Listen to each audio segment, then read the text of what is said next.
from our study 2 weeks ago, when we were going through, we talked about how important the winter rains were that broke up the ground and allowed the plowmen to be able to till and then to go in and plant. Well, here you have a passage where the plowmen are standing there and they're looking around up to heaven like, what in the world? Because if those heavy rains don't come and break up that hard ground, you can try and plow all you want to, but you're not getting a plow through it. I mean, they're pulling a plow with horses or oxen or mules, or they're not pulling a plow with bulldozers. And even if you did break it up, there's no moisture in it anywhere for anything to grow. And when we put the circle up there, we'll probably do that again next week. You noticed that in the dry season, it's only the deep-rooted things that are growing at all. And so here you have a situation where if God wants to judge the nation of Israel, the very first thing that he can do before he brings in a bunch of outside enemies to start warring with them, the very first thing that he can do that would have immediately grabbed their attention is all he has to do is affect the one rain cycle. All he has to do is hinder the winter rains, and everybody would be in a quandary as to what's going on. When you look at the topography of the nation of Israel, the north to south mountains kind of run parallel to the Jordan River on one side and the Mediterranean Sea on the other side. Those mountains block the rain from reaching all of the land, and that's why these different rains are important. Some of those rains are caused by fronts that happen off of the Mediterranean. And if those fronts are affected in any way, shape, or form, you might get a little bit of rain just barely off the coast. But even the middle of the country and the mountains, and certainly from the mountains across to the Jordan, you're not getting anything. There's not a storm big enough to reach that part of the country. The other thing I want you to see in Deuteronomy chapter 28, there's a description in verses 23 and 24 about what the land is like when there is no rain. And I don't know if it's helpful for you, but as I'm going through here studying this, every once in a while I sit back in the chair and I look out the window and I start thinking about passages that talk about no rain. A famous situation with Elijah on Mount Carmel. And then shortly after he says, let no rain fall upon the earth. Well, you know, you have how long? Not months, not a year. You have 3 years. I can't imagine. But this gives you an idea because in Deuteronomy 28 verses 23 and 24 it says, and thy heaven that is over thy head shall be brass, and the earth that is under thee shall be iron. The Lord shall make the rain of thy land powder and dust. From heaven shall it come down upon thee until thou be destroyed. I can imagine when chariots and stuff are riding back and forth in year 2 of the drought in Elijah's day, that dust was raining down on folks from the heavens. Because where else is it going to go? I mean, you've seen situations where there's hard ground and the dust starts blowing. I can't imagine, you know, the winds kick up and it's blowing all over the place and there's no moisture for 3 years. The wells that would have failed. So you see here an interesting situation. God promises them, listen, I am going to bless you. And he meant it. Because apart from me, this land isn't going to treat you well like you think it is. The Canaanites and the Perizzites and the Jebusites and the Hittites would have been familiar with that. Meals and eating. Meals in this time are quite a bit different than what we are used to. The main meal was usually late afternoon or early evening. And most of the time it was soup or gruel or stew of some nature.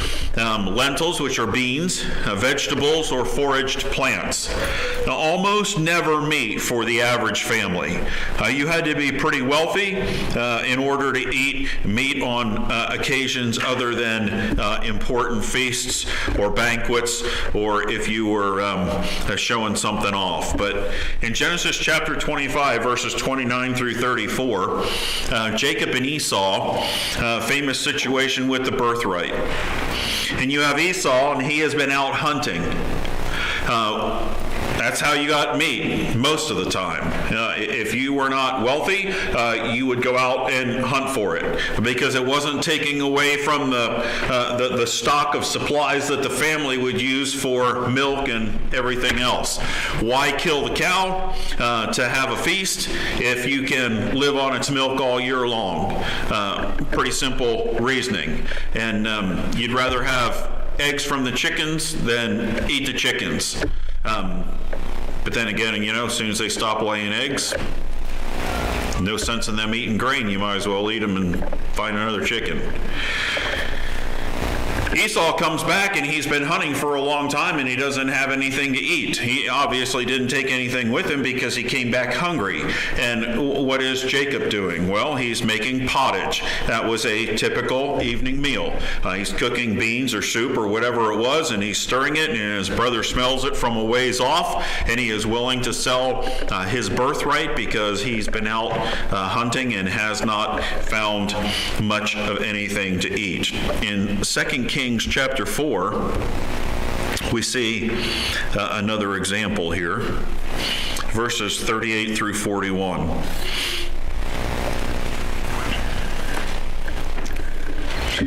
And Elisha came again to Gilgal, and there was a dearth in the land, and the sons of the prophets were sitting before him. And he said unto his servant, Set on the great pot, and seethe pottage for the sons of the prophets. Now, if there's a great dearth in the land, what are you going to put in the pot? And notice what they do. They're getting ready to entertain these sons of the prophets. In verse 39, and one went out into the field to gather herbs, and found a wild vine, and gathered thereof wild gourds his lapful, and came and shred them into the pot of pottage, for they knew them not. So they poured out for the men to eat, and it came to pass, as they were eating of the pottage, that they cried out and said, O thou man of God, there is death in the pot. And they could not eat thereof. In verse 41, obvious miracle here. But he said, Then bring meal, and he cast it into the pot, and said, Pour out for the people that they may eat. And there was no harm in the pot. Listen, it's typical for them. They didn't think anything of it.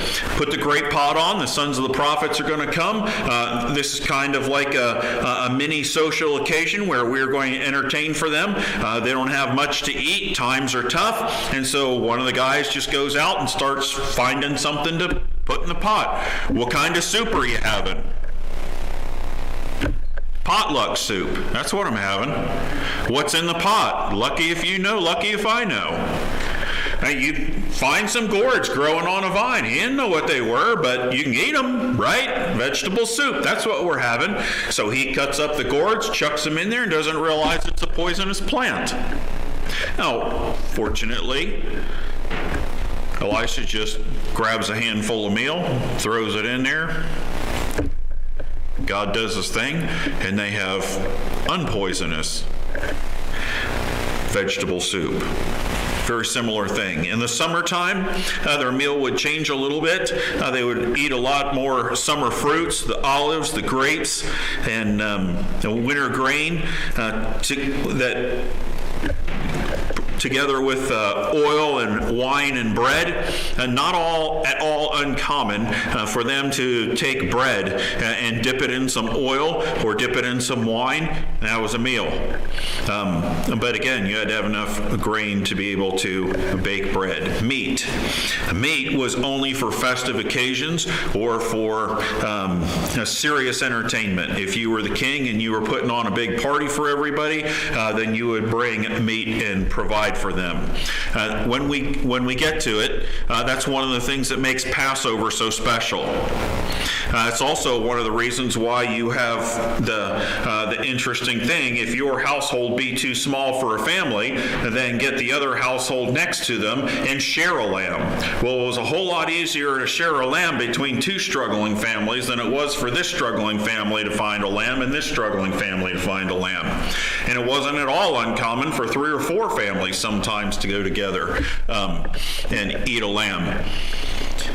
If a lamb's only a year old, I mean, it's fairly big, but it's not huge. A yearling lamb isn't full grown yet. They're 2 years old or 2.5 years old before they're full grown. So you're not talking about the largest of a creature that you're sharing between several families. Serious hospitality, that's when you broke out the meat. Notice in Genesis chapter 18. And this is an interesting passage because this gives us a great deal of insight into a traditional family's operating here. In verse 1 of Genesis 18, it says, "And the Lord appeared unto him in the plains of Mamre, and he sat in the tent door in the heat of the day. And he lifted up his eyes and looked, and lo, 3 men stood by him. And when he saw them, he ran to meet them from the tent door, and bowed himself toward the ground, and said, My Lord, if now I have found favor in thy sight, pass not away, I pray thee, from thy servant. Let a little water, I pray you, be fetched, and wash your feet, and rest yourselves under the tree." Notice the first act of a social event here. Wash your feet, make yourself comfortable, sit here underneath the shade tree. You say, why? Verse 5, "I will fetch a morsel of bread and comfort you your hearts. After that you shall pass on. For therefore are ye come to your servant. And they said, So do as thou hast said. And Abraham hastened unto the tent unto Sarah and said, Make ready quickly 3 measures of fine meal, knead it, and bake cakes upon the hearth. And Abraham ran unto the herd and fetched a calf, tender and good, and gave it unto a young man, and he hasted to dress it. And he took butter and milk and the calf which he had dressed, and set it before them, and he stood by them under the tree, and they did eat." You say, well, what's the big deal here? Well, we know that Abraham is a wealthy individual, right? Abraham's Lot and Lot's herds and herdsmen, they're getting so big that you have this quarrel, and that's why Lot went down towards Sodom and Gomorrah, and you have Abraham dwelling up in the high country. And if you think about what's being said here, it doesn't say they already had meat prepared. They didn't even have the bread baked yet. So he runs in and he tells Sarah, make me 3 cakes of fine flour, not the rough, coarse, not these other grains. Bring out what would be the best bread. And he went and he hand-picked a calf. That one looks good. And one of the men had to kill it, skin it, and cook the meat. That's why you made the guests comfortable and put them out there under the tree, because they're sitting there socializing the whole time this meal's ready. And then when it's done, he's bringing out the milk and the butter. Let me just tell you, that's a fancy meal, along with the meat and the finest bread that they can find. But you notice none of it was on hand and ready. It's getting towards eventime. They're getting ready to eat. They obviously weren't eating calf, and they obviously weren't eating fine bread, and they probably weren't having butter and stuff that evening for themselves, or it would have been ready. So that tells us a great deal about the tradition. So when you read through the Old Testament and you see that phrase, they ran unto the herd and they killed the calf, you know that that was a serious social occasion. Hard workers in 1 Samuel chapter 25 and verse 11, a situation where they finish, can't remember if this is the grape harvest or if this is shearing the sheep, but they have been working hard out in the hot sun, and when they get done, the owner gives them a feast, and he prepares meat for them, which would have been rare, but considering the amount of toil that they're doing, they needed it. In Leviticus chapter 11 and verse 22, this also tells you a little bit, may put John the Baptist in perspective, okay? We think John the Baptist was running around eating locusts and wild honey. I mean, what kind of a character was he that he's running around eating locusts and wild honey? Well, for a poor person, he was a normal character. In Leviticus 11 and verse 22, in the law is written this: Even these of them ye may eat, the locust after his kind, and the bald locust after his kind, and the beetle after his kind, and the grasshopper after his kind. Folks, that's locusts, crickets, and grasshoppers. We see those things running around. You hear one in the corner of your house, and you're like, get that thing out of here. It's driving me crazy. And so you go over and you grab the cricket, and you haul it out there and throw it out the door. You squish it with a napkin or whatever, and you throw it in the trash can. But it wouldn't have been uncommon at all for somebody in those days to walk over, pick up the cricket, and down the hatch. You say, oh, it's a little crunchy. You eat things that are crunchy. Eat a grasshopper, and we look at it and we go, you got to be kidding me. Well, you think about it. Think about the plagues in Egypt. I would say when the grasshoppers first started coming, some of those folks were probably thinking, ooh, we're eating good tonight. And then they came and they came and they came and they came and they came, and next thing you know, they're eating up all the crops and they're crawling through everything, and you don't want to eat them because they're nasty. Just get them out of my life. Something that could be used for food was a curse in that type of a situation. Meals. 1 Kings chapter 4. Give you a little perspective here. What did King Solomon eat for dinner? 1 Kings chapter 4. Verses 22 and 23. Now think about this. Taking into consideration what we just talked about, most of the people are eating lentil soup or mushroom soup or locusts or whatever. And 22, and Solomon's provision for one day's meals for the king, were 30 measures of fine flour and 80 measures of meal, 10 fat oxen and 20 oxen out of the pastures, and 100 sheep, besides deer, and roebucks and fallow deer and fatted fowl. How many days did that feed his court? Now think about that. I mean, most of the people that are living under him are eating potluck stew or vegetable stew, or they're dipping bread in wine or oil, or they're eating figs or dates or summer fruits. And he is eating 10 fat oxen, which are different than the 20 oxen that you just take out of the pasture. What's the difference? He's so wealthy, he's been fattening 10 of them on grain. That's what we do before we send them to the slaughterhouse usually. They run around out there on pasture, and then you put them on grain for a little while, and it gets a little bit of fat in there, has that marbling and the good taste, and softens up the meat. Yeah, he has the fat cows from feeding grain, 20 oxen out of the pasture, 100 sheep, 3 different varieties of deer, and fatted fowl. Geese, ducks, hens, guinea hens. I'm just going to tell you, if you went to visit Solomon and you walked in and you saw this stuff being prepared and brought out for, I don't know how many meals they ate a day. Maybe this was just the preparation for one big meal for all of the royal court. But if you were lucky enough to sit down at that table, that's a statement. When you read about Nebuchadnezzar and his grandson Belteshazzar, who's going to take over the kingdom, and he decides that for 30 days he is throwing a feast to all of his lords. Think about how much meat they consumed in 30 days, and we'll put that a little bit more in perspective later. David. What about David? Well, David takes a delivery of food to his brothers, if you'll remember, when they are fighting, and that is the reason that he is there. When the giant walks out there and threatens and makes fun of God.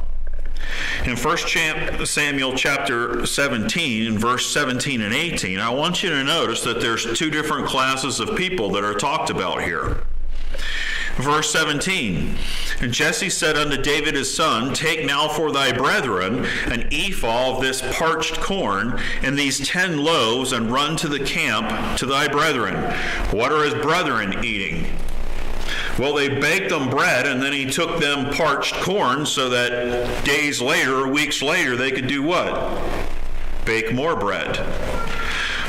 But, verse 18, and carry these 10 cheeses unto the captain of their 1,000, and look how thy brethren fare, and take their pledge. Well, the captains, what are they eating? Pretty nice to be eating cheese instead of eating bread. I'm just, right? But if you want the captains to look out for your brothers, you take the captains the cheeses, and the brothers are expected to live out there based on bread. Abigail in 1 Samuel chapter 25. Got a situation here that gets out of control. Verse 2, it says, there was a man in Maon whose possessions were in Carmel, and the man was very great, and he had 3,000 sheep and 1,000 goats. And he was shearing his sheep in Carmel. Obviously, he's very great. He's very wealthy. That's what it's saying. Now the name of the man was Nabal, and the name of his wife Abigail. She was a woman of good understanding and of a beautiful countenance, but the man was churlish and evil in his doings, and he was of the house of Caleb. And David heard in the wilderness that Nabal did shear his sheep. And David sent out 10 young men, and David said unto the young men, get thee up to Carmel, and go to Nabal, and greet him in my name. And thus shall ye say to him that liveth in prosperity, peace be to both thee, and peace be to thine house, and peace be unto all that thou hast. And now I have heard that thou hast shearers. Now thy shepherds which were with us, we hurt them not, neither was there aught missing unto them, all the while they were in Carmel. In other words, what he's saying is, we provided for you because we took care of your shepherds, and nothing's missing from your flocks while we were watching over them. Ask thy young men, and they will show thee. Wherefore, let the young men find favor in thy eyes, for we come in a good day. Give, I pray thee, whatsoever cometh to thine hand unto thy servants and to thy son David. What he's asking for is, we don't have a lot of food here. You just give us whatever seems fit for helping out and watching out for your shepherds, so we have something to eat. Verse 10, Nabal answered David's servants and said, who is David, and who is the son of Jesse? There be many servants nowadays that break away every man from his master. Shall I take then my bread and my water and my flesh that I have killed for my shearers, and give it unto men whom I know not whence they be? Now notice, he says he has killed some animals and he is going to feed the shearers. So he's preparing to do that. And the guy has thousands of animals. So David's young men go back. They strap on their swords. We'll talk a little bit later about how big an insult this is. And they are headed that way. One of the servants runs to Abigail and says, we're about to have some problems here, because I'm just going to tell you right now, David's not going to take this very well. Abigail's response tells you how big of a social problem it was that Nabal treated David that way. Like I said, we'll talk about that probably next week. Let me see here.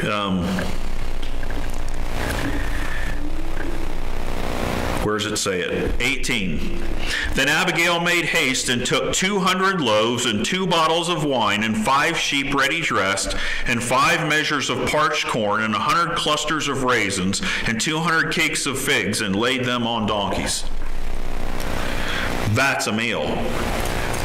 It's actually a big shindig.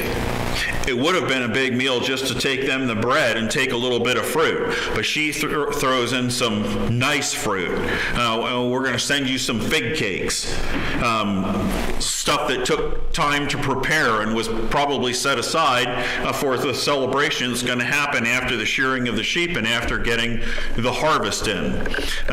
So when you look at these things in perspective and you read these passages, I hope it brings to your mind a little better understanding of what life was like back then. You didn't get meat every day. When Abigail shows up and they have these animals prepared, these soldiers that are following David, probably thought they died and went to heaven. Fig cakes. I mean, it's like Krispy Kreme donuts. My word, Abigail went to Krispy Kreme and bought dozens of donuts. That's what it's like. I mean, that's the reaction here. And so you think about the emotion that happened. Let's go down and see if he'll give us some food. He doesn't necessarily have to give us of the sheep or of the goats, but will he at least give us, some bread and stuff to eat? And the rejection, and here they are upset and they're angry, and they put on their swords, and then next thing you know, they're eating like kings because Abigail comes riding in. It is a big deal. Mealtime was a social event. Most meals were to show off, were shared off of a single platter or out of a single bowl. If you want to, you can Google it and look it up. Many of the traditional meals that they ate, even like lamb stews, if we were having anything like that over here, we would prepare 4 or 5 of them, and you'd set a platter down at the table, and everybody sitting around the table would just reach over, and you either ate it with your fingers or you took a piece of bread and sopped it up and ate it that way. And that's why washing their hands and washing their feet was such a big deal before they ate. You were cleaning them up and making them comfortable because you are about ready not just to share a meal, but it's an intimate meal. You're all reaching into the same pot and eating the same thing. It was a big social event. Choosing not to invite someone or choosing not to accept would have aroused hard feelings, and that's why David reacted the way that he did. A mealtime was a sacrifice on someone else's behalf. If you had somebody that came to your house, then it was an act of hospitality that initiated a relationship. And if you went all out for that person, then basically you were elevating them in your eyes. You were making them important. You were showing them preference. You were saying, I'm willing to sacrifice in the weeks ahead so that you can have this one very enjoyable meal. They typically didn't sit down, eat, and scoot. When they sat down to eat, it was kind of reminiscent of what my grandfather used to do. He was a hard-working man, and he'd go at it all day long. But mealtime, he did not hurry.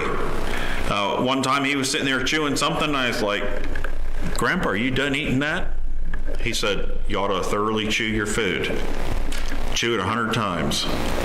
I'm like, I am not taking a bite of food and sitting there going, but he did not eat in a hurry. It's one of the, when he was at church and when he was eating, he was not in a hurry, not at all.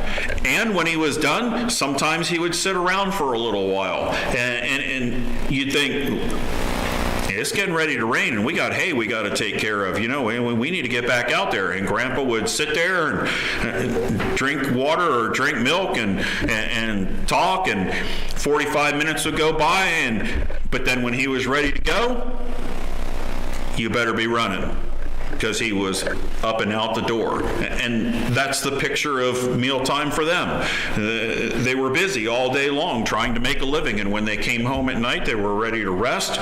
They were ready to eat together. They spent family time together, and if a guest came over, it was a big social event. Praises or prayer requests tonight?